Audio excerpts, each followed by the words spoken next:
Welcome! I am Public Enemy Numero Uno, and thank you so much for watching this. Today, I want to talk about how to open a door in D&D. A standard wooden door is a common barrier to adventurers. When one first comes across a door that bars their path, the first step is to try and open it by pushing on it or trying the latch. If it is locked, barred, or simply stuck, then a new approach is needed. My first inclination would be to knock on the door to attract the attention of anyone on the other side that would be kind enough to let me in. I might be forced to partake in polite banter, but all dungeon monsters are reasonable and completely understand everything that I say. So this should be no problem. If you fail at this, or you are one of those who prefer to sneak, be a brute or baboon, then a different approach is needed. Sneaks might try to use the tainted thieves tools to pick the locked door. How rude. A dexterity thieves tools check would be required against a DC of 13 to 30. Failing at this, or the door simply does not have a visible lock, the sneak might try to do more dastardly tactics. A set of thieves tools is not just a set of lockpicks. The contents of a set of thieves tools is listed in Xanathar's Guide to Everything on page 84. A more desperate thief might try to use the file to grind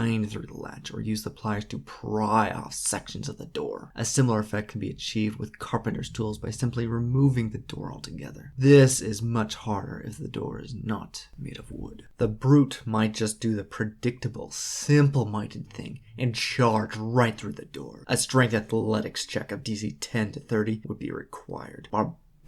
Failing at this, the savage might swing their weapon at the door in an attempt to destroy it. According to page 246-247 of the Dungeon Master's Guide, a wooden door would have an AC of 15 and around 20 hit points. A level 1 fighter with a strength score of 16 could reliably break the door down in 4 to 5 swings. After mutilating the perfectly good door, the brute can proudly walk through their handiwork. While I tend to consider those that practice the magic arts to be of an enlightened mindset, there are those among them that are nothing more than baboons waving sticks, happily joining in with the lambastic brute, blasting a completely helpless door that has done them no wrong. The humanity! Have doors not served us all well? Do they not deserve better treatment than this? An odd but effective way to force the door open would be multiple uses of either the druid's wild shape or the 4th level spell polymorph, having the intended creature be small enough to crawl under the door before ballooning them out into a large shape, blasting the helpless door apart. This method would undoubtedly cause some harm, but the larger creature would likely have enough hit points to soak the 1d10 bludgeoning damage. The cleverer among them may choose to side with the sneak, casting the 2nd level spell knock, while within 60 feet any door that is locked, barred, or stuck by a single source will spring open. A rather useful spell in my opinion that becomes almost necessary when faced with a paranoid spellcaster that decides to apply the 2nd level spell Arcane Lock to their doors.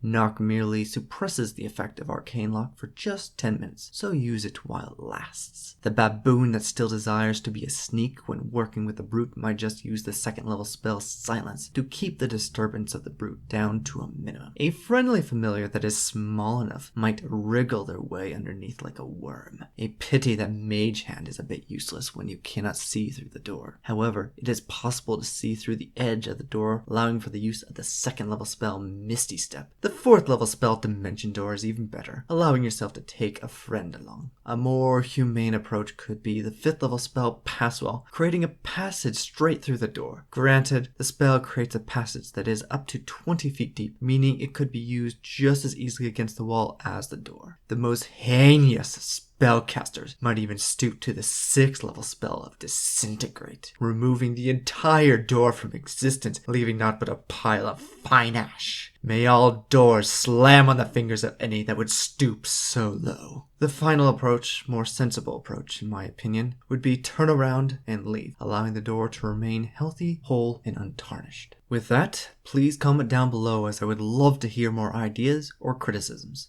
Thank you again for watching my video and have an enjoyable day.